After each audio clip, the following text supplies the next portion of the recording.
Afternoon. This a broadcast Jamaican with what the government has said for September 8, 2020.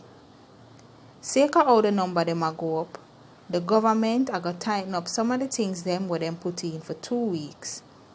From today to September 23, 2020, the new curfew time for the country at 8 o'clock in the night to 5 o'clock in the morning.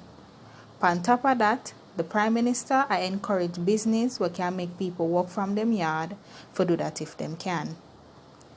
Public passenger vehicle for carry one less passenger than what them license so them can carry, and this a go run from September 8, 2020 to September 22, 2020.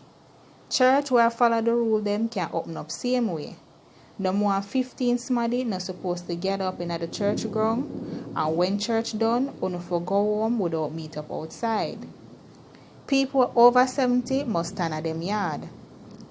We have moved the age limit from 75 to 70 because them have a higher chance to get sick, especially the one them who have other health problem. People who are 70 and over must stay home, but them can left them yard one time for the day for get the things them what them need. That a broadcast Jamaican with what the government has said for September 8, 2020.